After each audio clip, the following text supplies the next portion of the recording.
180. So happy spring break for those of you that are following along in the present moment.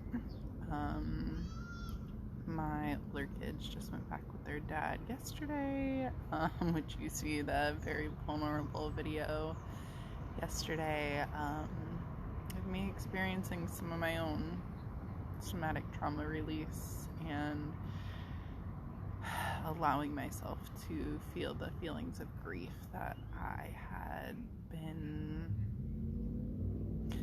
not necessarily bottling up, but not allowing myself to feel or flow over the last couple years. That me just wasn't ready yet. So I wanted to come on here today and talk a little bit about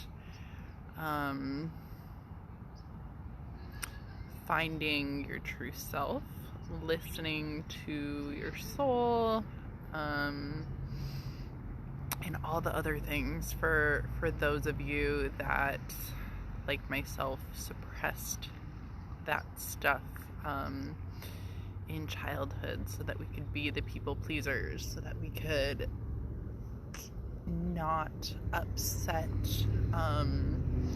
emotionally unstable adults, so that we could find a way to receive love when maybe being ourselves wasn't getting our needs met. And so I didn't really have anything planned out, so I'm just gonna wing it. You know how I do it, go with the flow of what comes up. And this is something that I know many of you had asked for, and you said, you just feel so lost and you feel like you don't even know who you are or what you're supposed to do to be happy or make yourself happy or bring joy to your life, or how to honor your soul and live a fun, joyous life, because you've lost yourself so much that you don't even know what that means. And I can 100% relate to that. And so, example, right now, I had taken today off. I have my nanny at home with my baby today from 9 to 3, and I took the day off of work in order to clear out, purge, get rid of, clear out stuff in the room that I'm going to be remodeling into a healing room from home. I'm still in that transition and don't know if I, want to continue to rent space out of somewhere else. It's a lot on me right now to make sure that all my stuff's packed up, change over the treatment table or set up my own treatment table. I just want a space that's mine where everything can stay set up. I do prefer to have it usually somewhere getting out of the house, but right now in this phase of life it might be kind of nice not to have to pack up and go anywhere. And instead I have run some errands, and I am now sitting at the park enjoying a coffee that I bought with a gift card from a client who knew that I was going through a hard time financially. I opened up and told him about it, and he gave me gift cards to Dutch Brothers, which is his favorite place to get coffee, and then also to Starbucks, which I thought was so sweet, because even though he prefers Dutch Brothers, he still bought me a gift card to Starbucks because he knows that I prefer that. And then he also bought me one to Panera, so that I can go take myself and the kids to get some food. And I just thought that was so sweet, because it's allowing me to still do some self-care, enjoying some things that I might not be spending money on otherwise right now, with things being a little bit more tight. financially. So that's an example right there. Instead of doing something, quote, responsible that I had planned on doing today, which I still do need to do, but I tend to be a procrastinator. And I say that in the most loving way, as I always get to things at exactly the time that they're meant to be done. And sometimes having that pressure of a due date helps me get things done. Because purging can feel really good, while at the same time, I ended up feeling like doing this. So that's an example. Instead of forcing myself to go do something, which I know I will still do, forcing myself to do it in the moment, I felt like getting out of the house, getting away from my house, getting away from things to do, getting away from my baby for a little bit. So I ran a couple errands and then found myself getting coffee and bringing it here to the park just to enjoy park in my neighborhood, to enjoy some connection to nature, some nice beautiful weather, and I just felt like I needed to get out in nature for a little bit and have a little bit of me time, a little bit alone time. Especially because when I am home, you know, if my baby fusses, I'm like I feel it, right? Like being an empath, I feel it. I feel her angst. And when I'm not home, she does great with the nanny. So, that's an example, but I wanted to come on here and give some other examples of things for me personally that I've noticed that are getting back in touch with my true self, with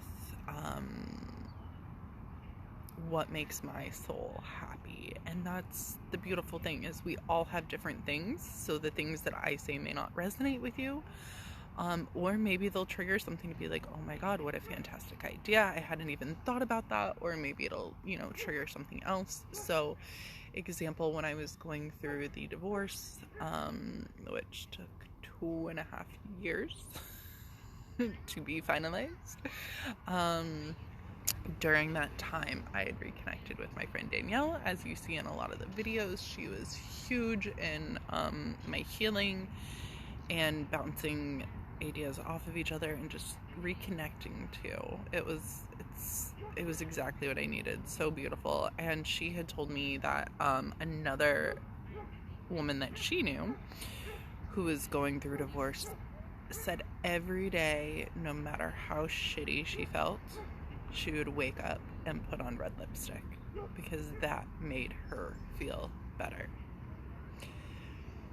I was like, okay, well, I hate wearing makeup. And that's exactly what went through my mind. That was my higher self talking. And so, being a child, my mom was very much, she placed a lot of emphasis on looks.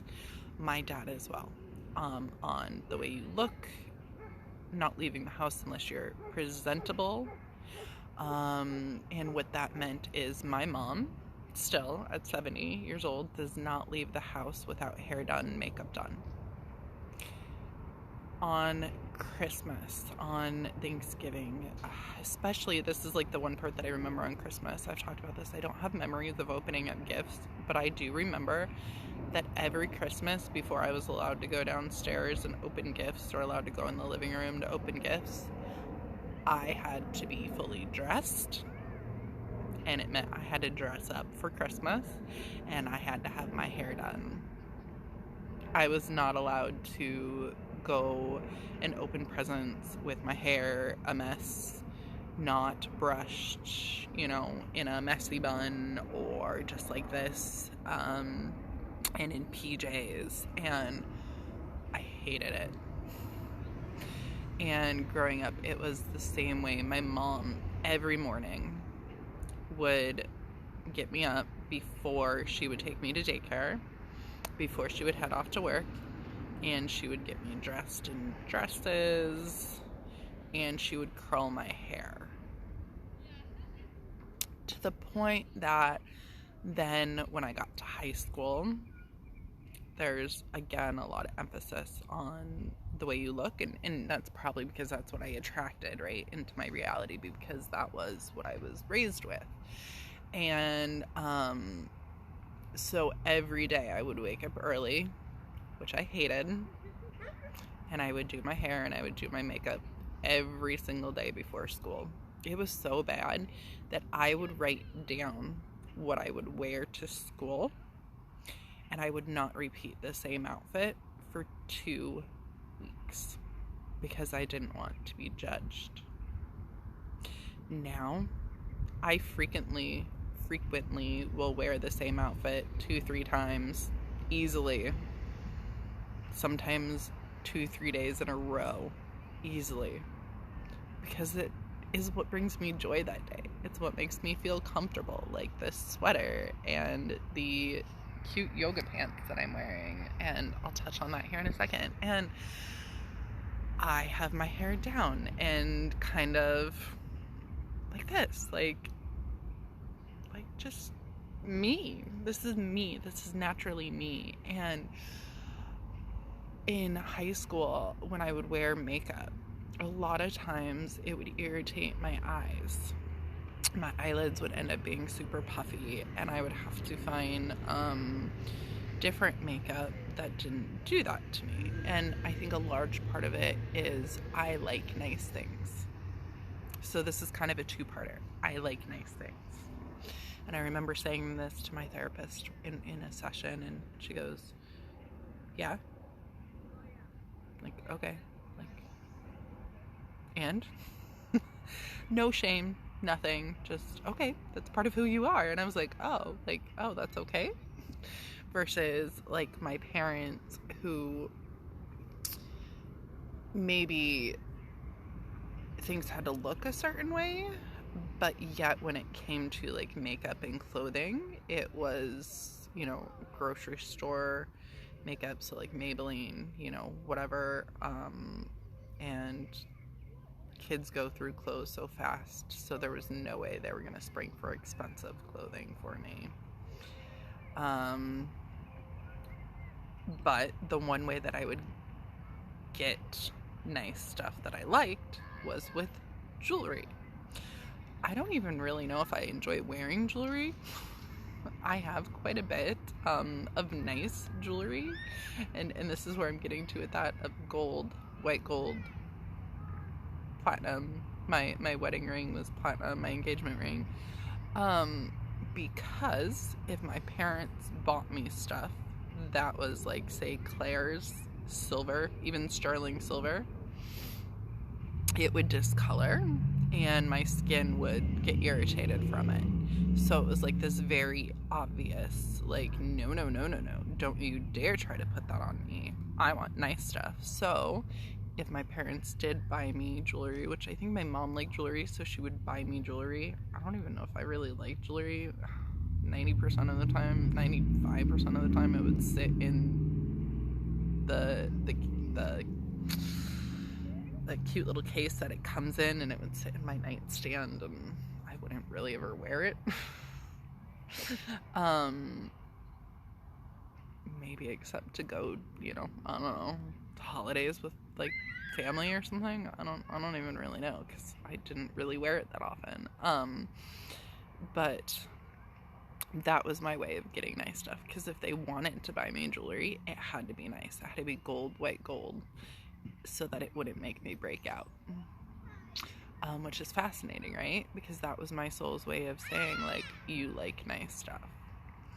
To where now, I don't own a lot of clothes, but the ones that I do, and the ones that I wear, and the ones that I go to on a frequent basis, this is one thing that I did when I was finding myself. I got rid of every single item of clothes in my closet. My friend Carissa, who's really into thrifting, came over, and I said, just get rid of it all. Do whatever you want with it. Resell it. Toss it. Whatever. Oh, she loved that. There were still a lot of things that were new with tags in there. Not in style, because maybe it had been there for a while, but still something she could do, something with. So it was great for both of us. And I started buying myself just a few pieces of nice organic cotton clothing, and finding stuff that's, quote, natural fibers, that it just feels good on me. It feels good on my skin. Even when I am experiencing, like right now I have some of a heat rash on my right arm. I know, when I was scratching it, hence the, I don't know what that one's trying to teach me right now.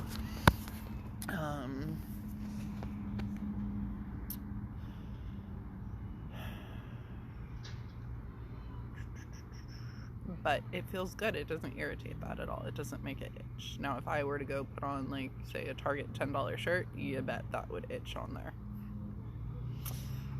So that's one thing that I've learned how to honor for myself. And I also went out and immediately after leaving my ex-husband, he only wanted dark colored sheets. I hate dark colored stuff. Dark colored sheets, it's just not me. I like light, and he didn't want that stuff because it gets dirty. So I conceded and I bought the stuff that he was fine with, even though it was like dark blue, dark purple, not colors that I like, not stuff that's bright and makes me happy. So I tossed all that stuff out and went out and got myself from Avocado Mattress Company nice organic cotton sheets, and then I bought myself a pair from a set from that Pact clothing company, which is everything that I'm currently wearing on my body. Organic cotton clothing, and it makes me happy to have bright colored sheets in my bedroom. It does. And it's just those little things that I've noticed that have brought me joy that I stifled for so long. And getting back in touch with that. And that is where I was going to go. So my mom, hair and makeup done every day, will barely let me or my kids see her without makeup. That one took like a long time, even to do like a video call with her without makeup on.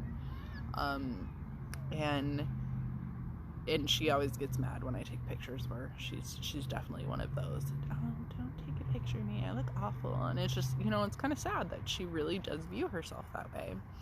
And my dad told me the story of when he first met my mom, and I don't know how this came up that we were talking about her makeup, and he goes, oh man, you should have seen her when I first met her. Man, she had it caked on.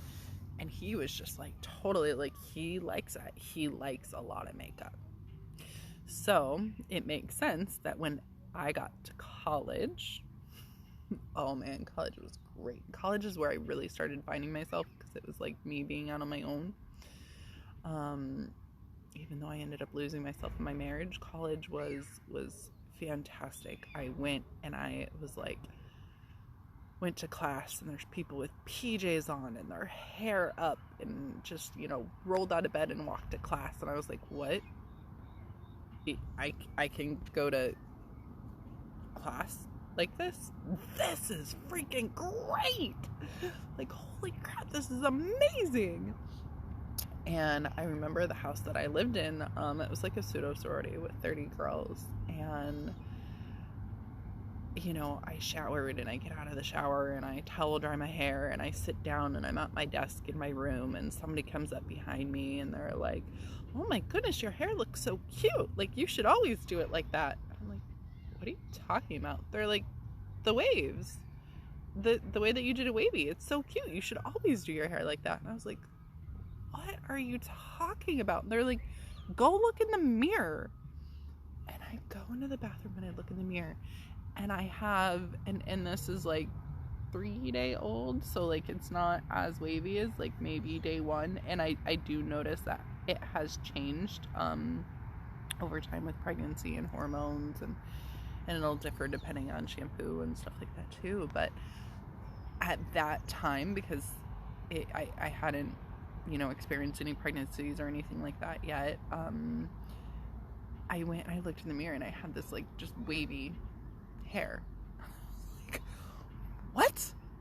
Where did that come from? Like, I legit had no clue that I had naturally wavy hair, and I was a freshman in college. Like, I had no clue. Like, 18 years old before I realized I had beautifully naturally wavy hair. And I was like, well, this is great.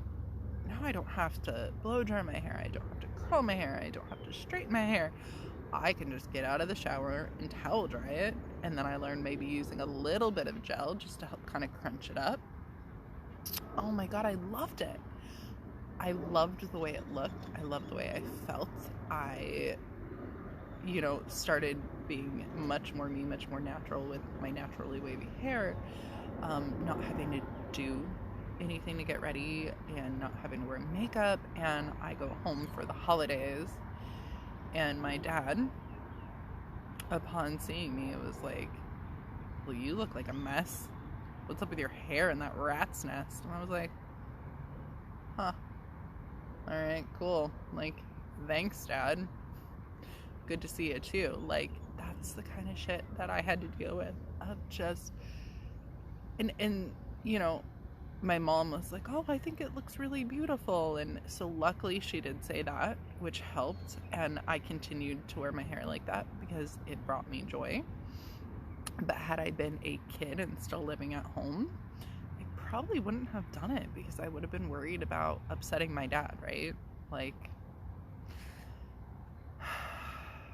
and then I realized, being on my own too, I ended up getting like this really nice, it's called Color Science makeup, much more expensive, and my skin stopped breaking out. So when I did wear makeup, that's what I would wear, and my skin no longer broke out. I was like, huh, how fascinating. So it likes the expensive makeup. So I had been buying the cheap makeup from the grocery store for years and using it to cover up my acne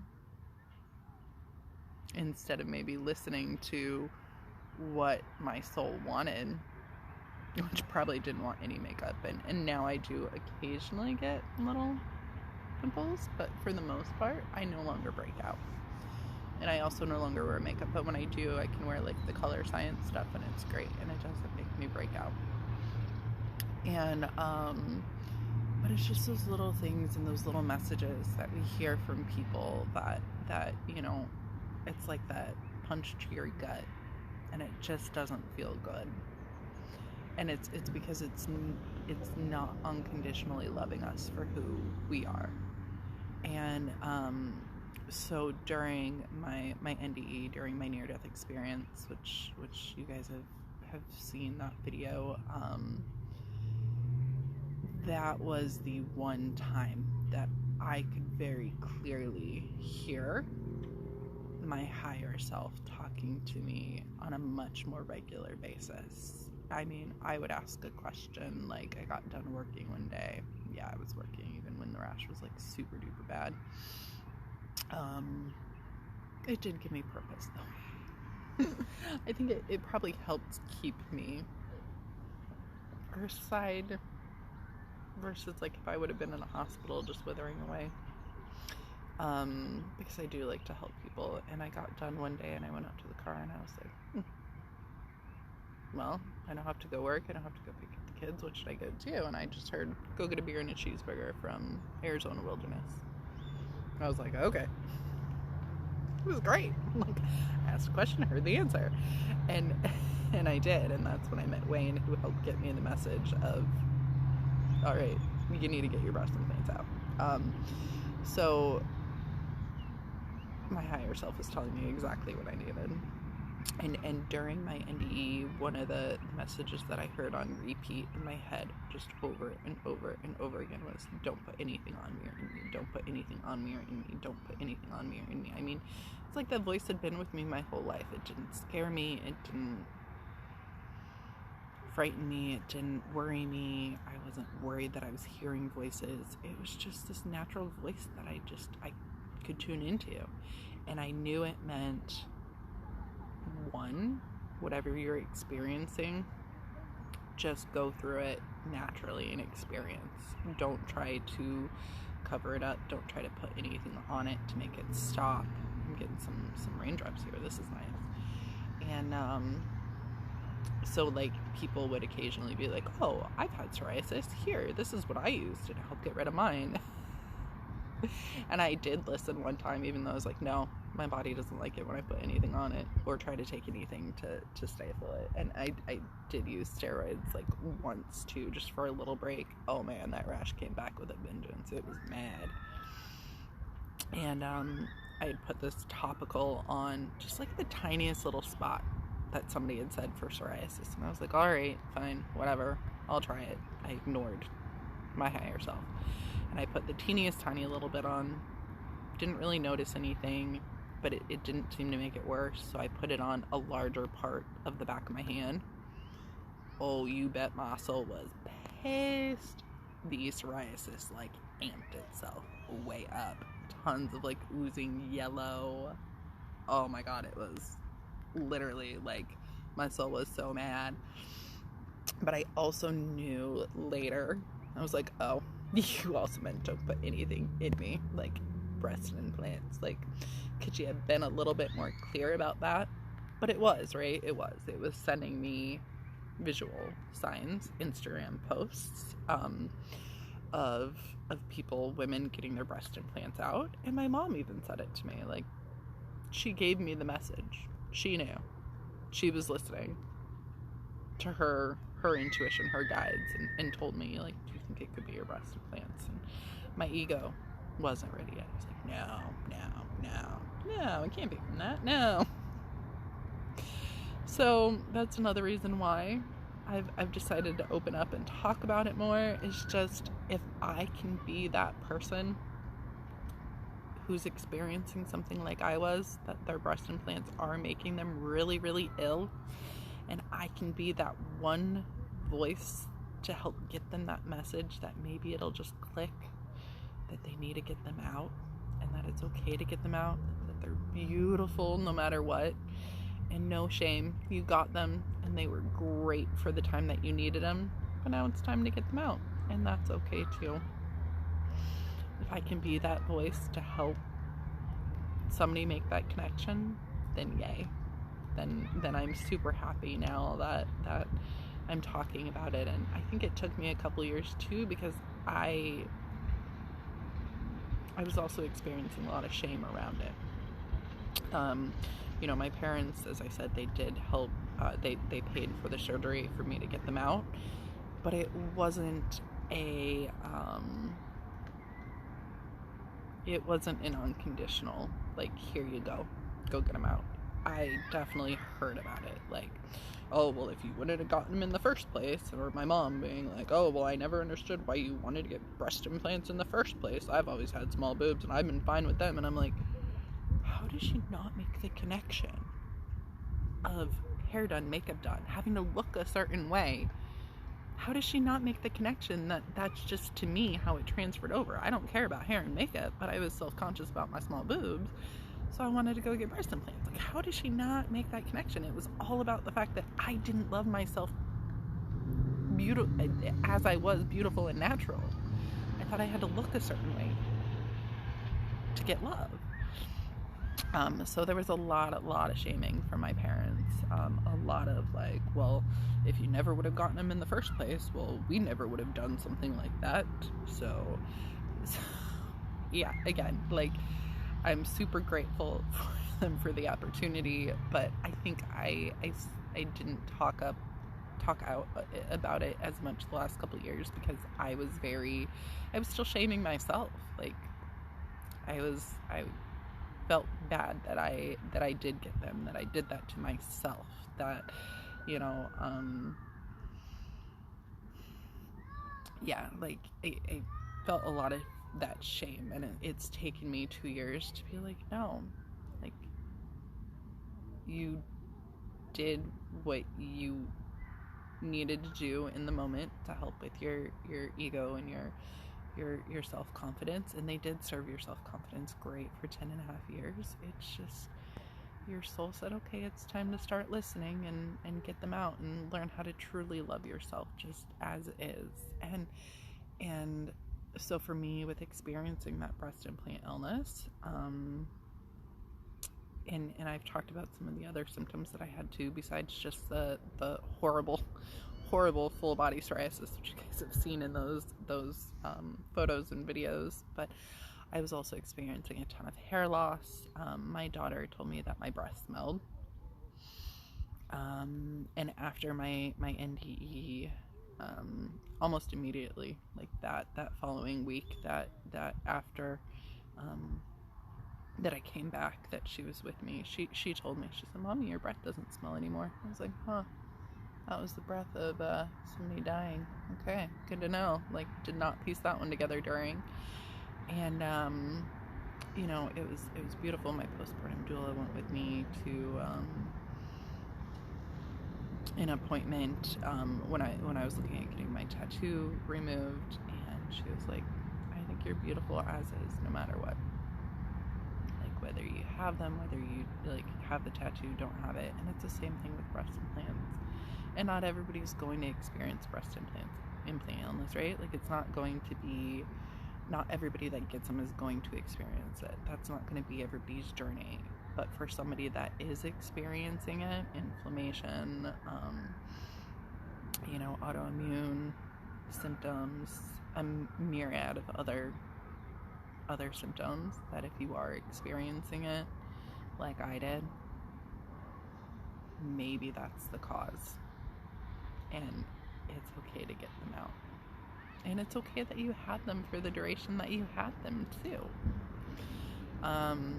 It was just, you know, my soul's way of trying to get me that message. So the voice, it was interesting because it wasn't super clear. Like, I didn't hear, "Get your breast implants out, get your breast implants." It was, "Don't put anything on me or in me, don't put anything on me or in me." But then my higher self sending me messages the way that it knows that I listen, which is very visual, which was an Instagram post, and hearing the message straight from my mom, and then eventually from Wayne, and that's when it clicked, right?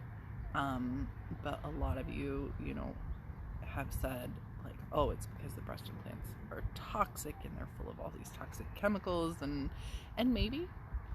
But I think more so for me, it was more that I had something in my body that wasn't natural, that wasn't me honoring my true natural self, and that's something important to my soul on this journey. And my purpose is to love myself beautifully as I am, not trying to change myself. And so if it was that the breast implants themselves were truly toxic, then I would have still continued breaking out in the rash even after I finally got the download, the acknowledgement of, oh, I need to get my breast implants out. But as you can see from those photos, those videos, I healed drastically from March 7th to March 31st. And I didn't get my breast implants out until April 1st. April Fool's, right? Universe has got jokes. I always say that one. And so if it was actually the physical toxicity of them, like whatever was in it, they would have continued to be toxic, right? But just me getting that acknowledgement that I needed to get them out, and that brief passing, March 7th, which you guys have seen that video too, that's what, or if not, it's on here, it's on my channel, that's what allowed me to rapidly start healing, because my soul was finally like, finally you got that, you know, because the soul doesn't have ego like I do, but you know, I like to give it personality. Well, finally you listened to me and got, you know, acknowledged you needed to get those dang things out. So yes, for me, that is a huge part of my soul's journey and learning how to reconnect to myself. And then days like this, if I just want to come outside and sit in nature for a little bit and not do what I had planned on doing, then just allowing myself to do it and doing best not to feel guilty and knowing that I'm doing exactly what I'm meant to do in this moment.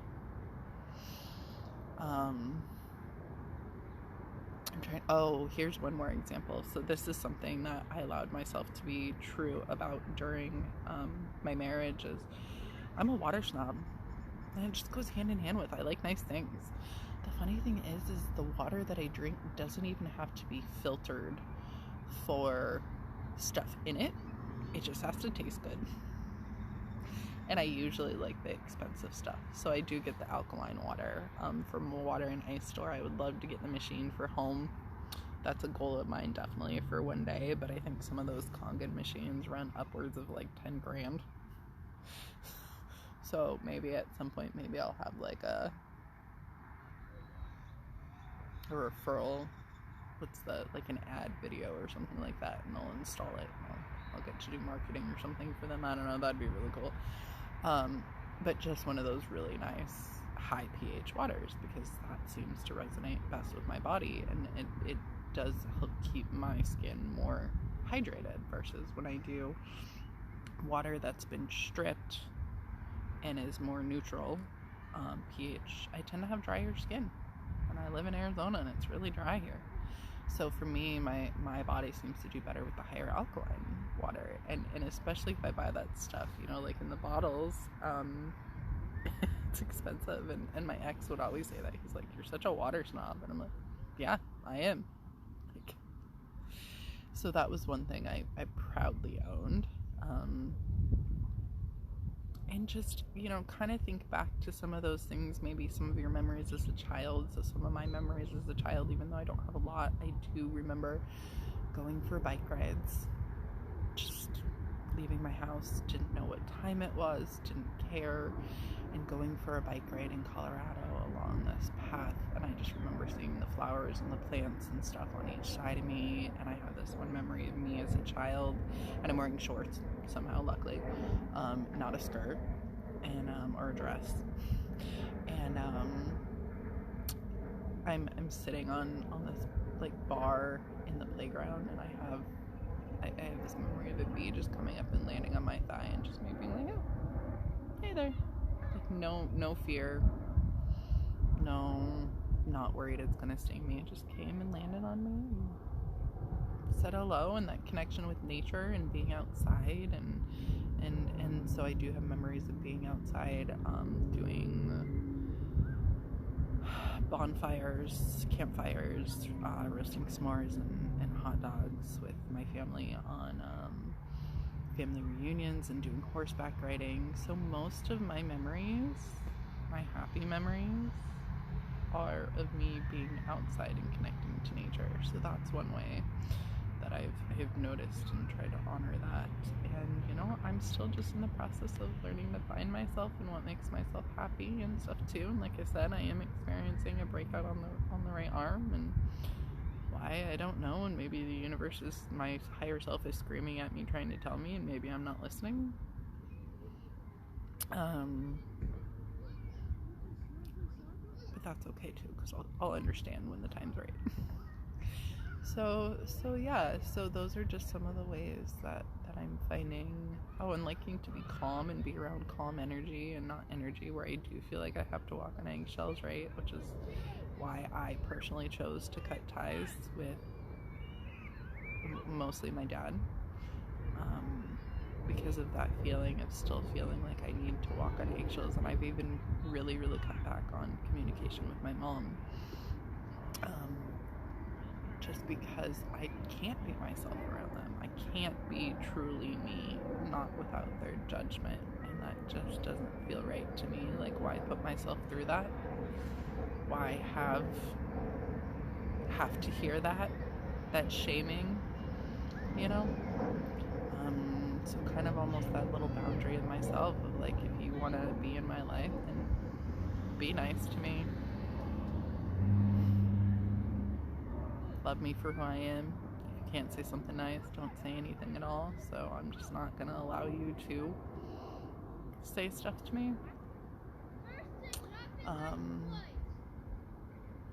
Which, a lot of people are like, whoa, like, you're just not talking to your parents, but they're your parents, and yeah. But that's okay to have separate journeys, even with those that brought us into the world. It's okay. So yeah, just kind of, think about maybe those little snippets here and there of things that brought you joy as a child, things that you do have happy memories of, things where you've let your true self shine through, and honor that. Build off that and bring more of that into your life.